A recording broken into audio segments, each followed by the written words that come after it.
Oh, I'm recording. Hi. Hello, this is your captain speaking.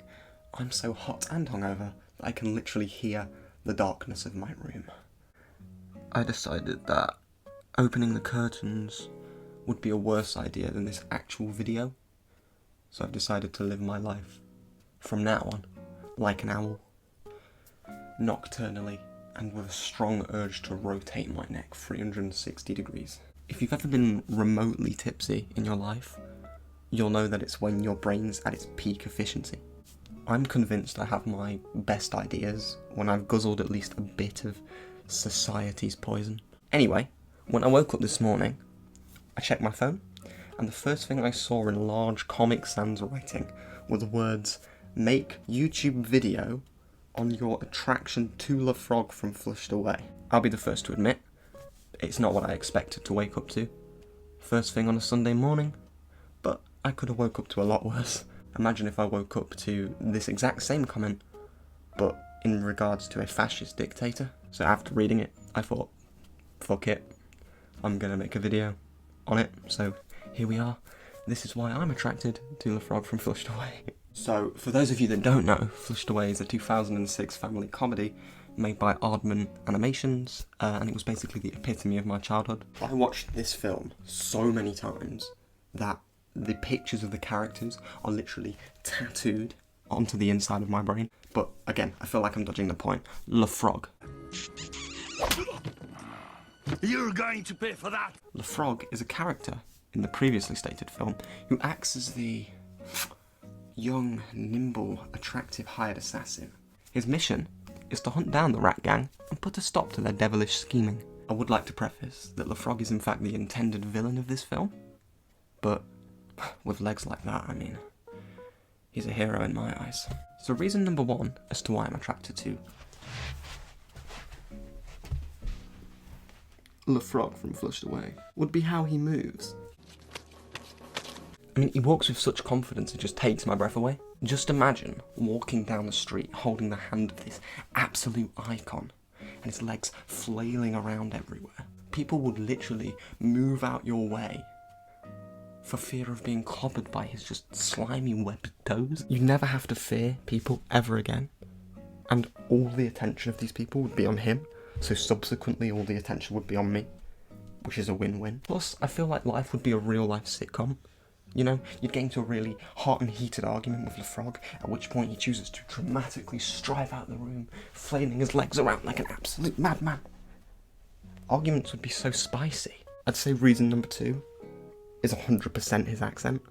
LaFrog, if you didn't grasp by the name, is French, and he's 100% the biggest French stereotype I've ever seen in a movie. You know, he's got a French accent, he's got a slim, well-refined moustache, and he's quite literally a frog, which I don't know if the film creators intended that to be offensive, but it is a bit offensive.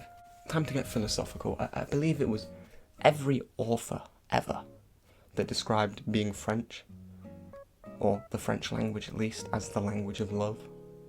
I think that kind of speaks for itself, but I think what that really means is LaFrog could be so unbelievably horrible to me and insult me in the most disgusting way possible, and because it's the language of love, all I would hear is sweet nothings and his confessions of his undying love for me. Have you heard this man's vocabulary as well? Just take a look at this. You're going to pay for that, my little chocolate croissant! My LaFrog, I am indeed your little chocolate croissant.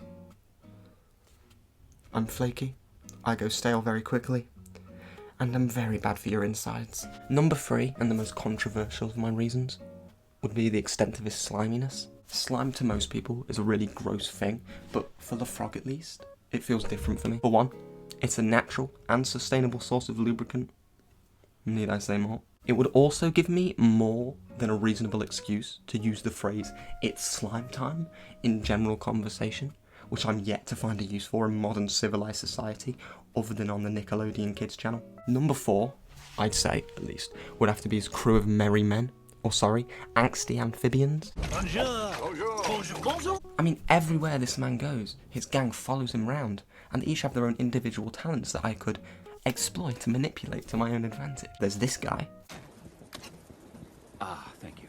You're welcome. Who's very clearly good with his hands. Nudge nudge, wink wink, I can't win. There's this guy What about dinner? who offers that emotional and caring side to the relationship, you know? He's going to be there for me if LeFrog isn't, you know? He's always that backup. There's also this guy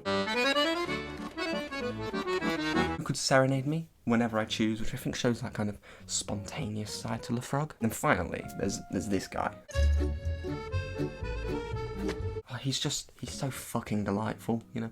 I just want to grab him under my arm, ruffle his hair and say, hey buddy, everything's gonna be okay. And then finally, number 5 is his tongue. I'll leave that up to your imagination. Anyway, thank you for joining me on this exploration through the deepest, darkest parts of my mind. If none of you grasped this watching this entire video, this is a joke, this is sarcasm, but I did come up with this when I was incredibly tipsy, so I'm probably going to regret this later, but it's fine. Thank you for watching, I hope you've enjoyed the video, and if you have, be sure to leave a like, comment your favourite part of LeFrog down below, and I'll see all you guys later. Bye.